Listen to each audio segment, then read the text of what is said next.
Oh yeah, we got a lot of shit talked about today. Yes, sir. A lot of things on my mind right now. One, how I'm not probably going to watch, probably not going to watch Steelers game this season, thanks to the Steelers signing Mason Rudolph back. How do I feel about the draft that they had and how they didn't sign Shedur Sanders? Why did they not sign him? Or why did they went with Will Howard, a guy who can't if he can't beat Mason Rudolph? Let's just face it, they're gonna be facing each other in the preseason. If Will Howard can't beat Mason Rudolph, forget about it. He's gonna either be holding a clipboard and changing signals on audibles for the rest of his career, or he's gonna be out of the NFL. Let's just call it like we see it. If he can't beat Mason Rudolph, forget about it. We're gonna talk about the Lakers a little bit, how they might be on their way out tomorrow night if they lose this game. Probably do a quick rundown on each series in the NBA playoffs. We're going to talk about a little bit of what's going on with wrestling. Maybe some video games. We're going to talk about some video game topics. I don't know. It depends on how I feel towards the end. But without further ado, let's get started. Let's go ahead and get started with the Steelers real quick. How do I feel about the draft? It was a very interesting NFL draft. Wasn't really paying attention to it that much. All I wanted to know was if the Steelers was going to get a quarterback. That was my main concern. My main concern wasn't the other needs. My certain need that I thought needed to be addressed was the quarterback position. Because let's face it, Aaron Rodgers still probably over there throwing rocks in the ocean, on the beach. I mean, who knows what he's doing? But I guarantee he's gonna probably wait until a certain time, a certain month, for him to sign with the Steelers. That's what his boy Brett Favre did, and that's what he's gonna do, if you remember. Like I said, the only thing I was interested in the draft was they gonna get Shedur Sanders. That was my only concern, because they needed a quarterback. Not just any quarterback that you just get in the draft. A guy that's going to make some kind of impact. So they decided not to do that. Instead, they went and got the defensive lineman, Harmon, I think, from Oregon. And then they got the running back Johnson for Iowa. Jack Sawyer from Ohio State, I heard he's pretty good. Black for Iowa. And then they went and got Will Howard, a national championship ring owner for the Ohio State, which, okay, whatever, you know. And then other two people at that draft. Look, I was disappointed. Dude, Will Howard, if you watch his game, he's basically like Mason Rudolph. If you just look at it, he just got a championship under his ring, which means absolutely jack shit, in my opinion. Doesn't matter. If he can't, like I said, if he can't beat Mason Rudolph, son, here your clipboard, and you're going to be doing sentinels for the rest of your career, or you're not going to be in it at all. You can't beat Mason Rudolph, forget about it. What are we talking about?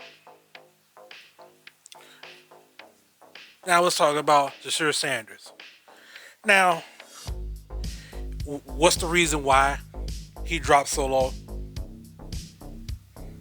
Yeah, it's for the comments that he said that certain people find quote unquote arrogant, right?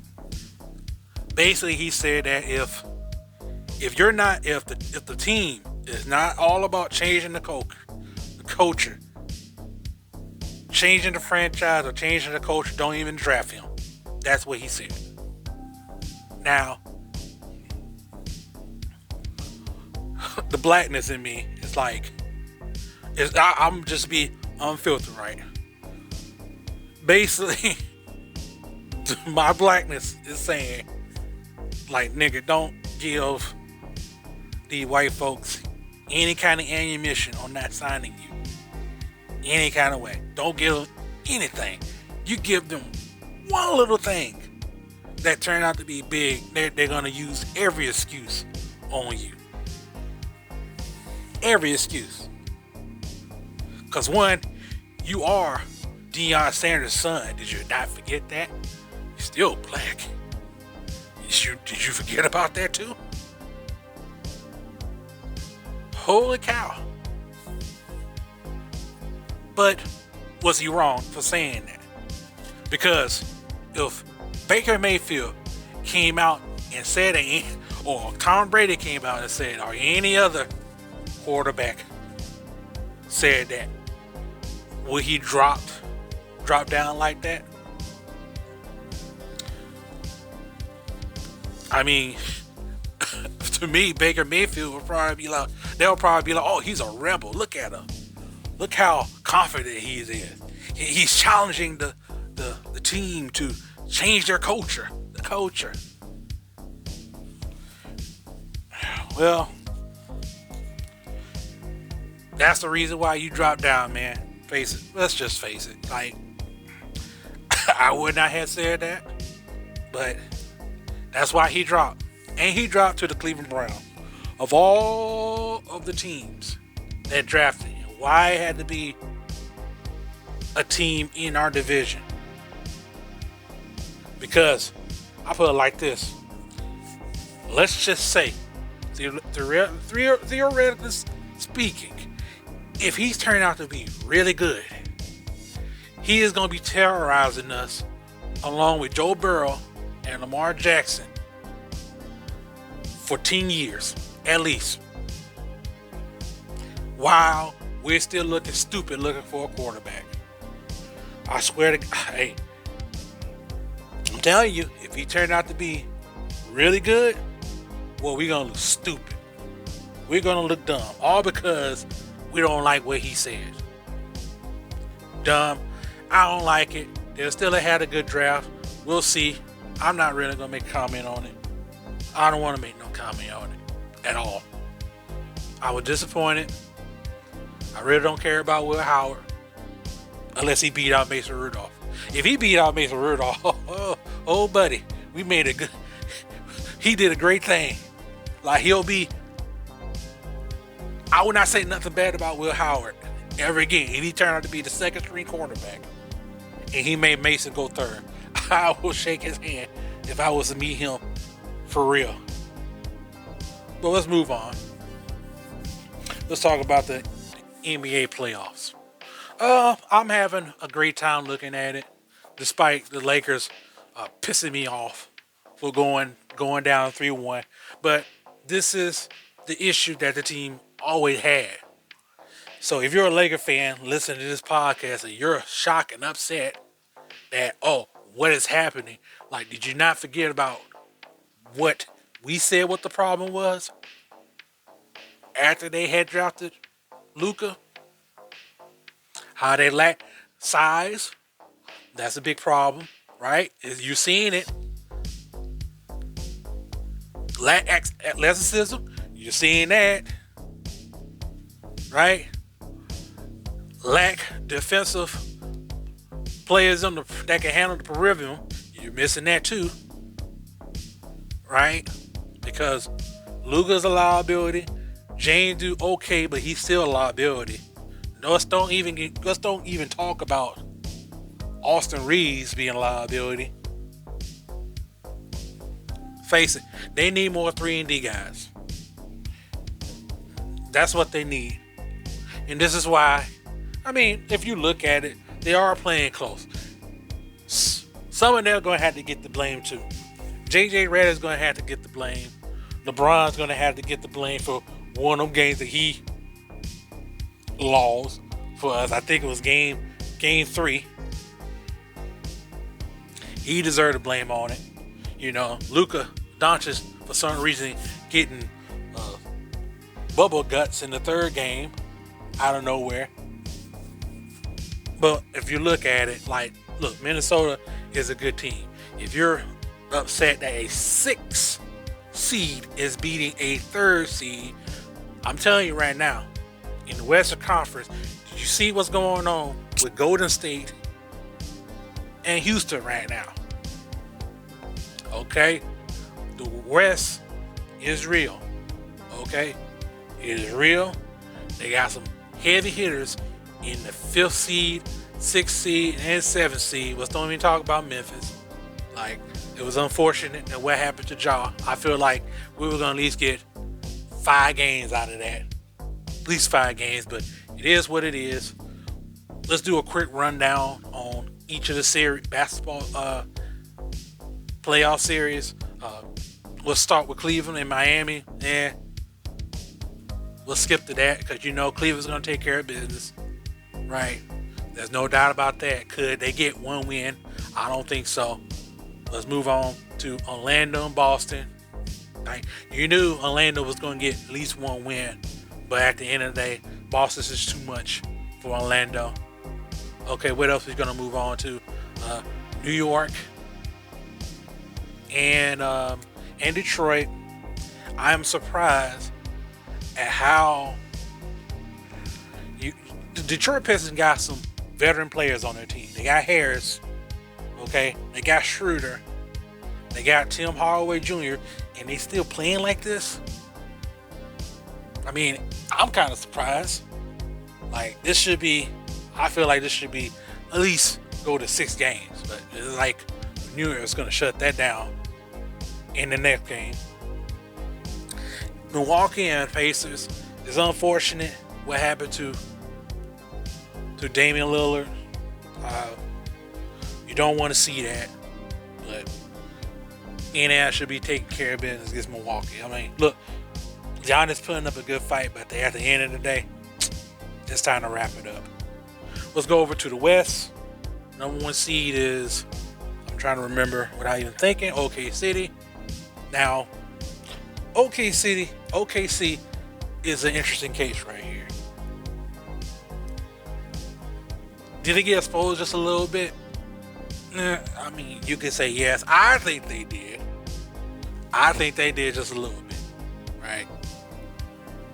If you can win at home, if you can win at home against OKC, then you're probably going to get split. Can you run on the road? They're going to run in the next game, whether it's going to be Denver or whether it's going to be the Clippers.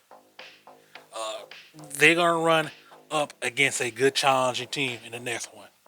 When I was talking about the Clippers and the Nuggets, this is probably like the best series right now for me, in my opinion. This should go to Game 7. I mean, you got Jokic playing at a high level. You got Kawhi Leonard. When he's healthy, he's playing at a high level. We are looking at some good shit right now. Some good shit going on. I'm really enjoying the series. I can't wait for the next game. Lakers and Timberwolves.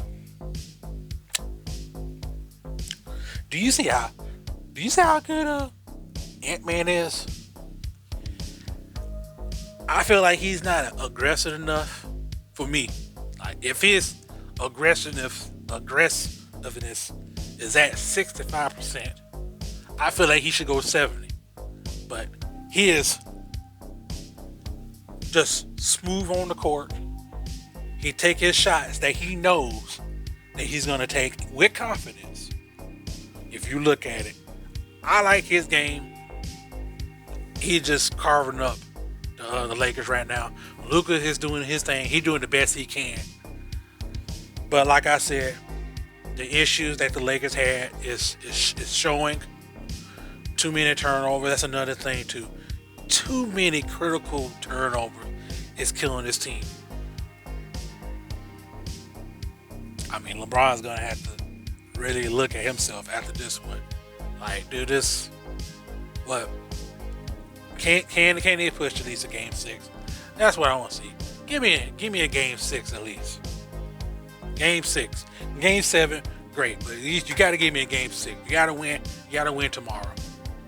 You got to win tomorrow. Period. And what's the last series I want to look at? Golden State and Houston. This is just the case of, okay, the seeding doesn't make any difference in the West. It doesn't matter if you're number 2 or number 3, basically. Like, the West is deep with great basketball teams. Great basketball teams. And you're seeing it. Like, Butler got hurt, came back, had a great performance. Curry is cooking. Draymond Green is, showing why he is the floor general on defense for them. And they are just showing the Houston Rockets that, hey, you might need a number 2 seed, but that don't make no difference whatsoever if you don't take care of business. But that's it. I'm liking the series. Hope the Lakers win in the next game because I'm still a Laker fan. I still want to see them win. So, other than that, let's go ahead and move on to WrestleMania. Look, man, I don't know what else to say about WrestleMania. It's definitely not better than last year's. This year was kind of a letdown. Cena, Cody Rhodes feud was subpar at best. I mean, I do appreciate John Cena doing his thing. Shows that he's great on the mic, but the whole feud was missing something, and I wonder what that was. Oh, it was The Rock, the same Rock who came out at the end. I mean, at the start of Raw after WrestleMania last year. Giving Cody a "Don't disappoint me," all that, and then we jumped to SummerSlam, him doing the countdown or whatever with his fingers, and then Elimination Chamber asking for him to sell his soul, giving his soul. Cody refused. John Cena with betrayal and all that, and then we get this lackluster main event at WrestleMania, all because of The Rock. I feel like The Rock should have been there. But instead we got Travis Scott out there taking his sweet time.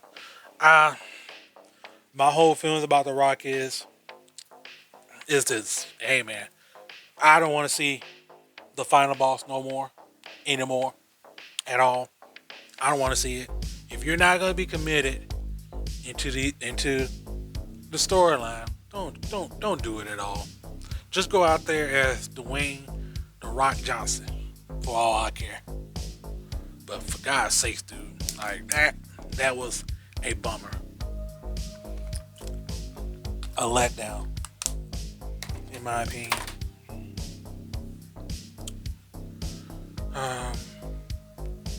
That is pretty much it. Saw about a little bit of video games for a second. I don't know when I'm gonna start back. But you know what? Let's do a channel update.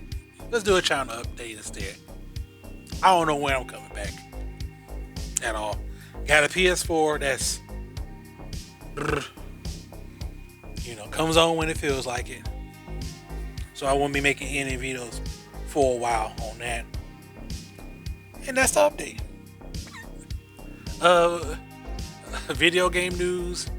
I did not know Marathon was going to come out on the same day as Borderlands 4 comes out, which I think is a very terrible idea. Besides the point that I feel like when you saw the trailer of Marathon, you saw it was just another game. Another live service game that means absolutely nothing. I'm hearing content creators are like, bleh. after the alpha came out. It looked lifeless to me. I hope they delay it. Let's just put it like that. I hope they delay it. They need to delay it. They have to. This game got a long way to go. And looks like, I don't know, man. Sony is pretty much fed up with Bungie as we speak. As we speak it right now. It's not gonna look good. But that's all I wanna do in this video. Thank you for tuning in. Like if you like, dislike if you dislike, and I'll see you guys next time.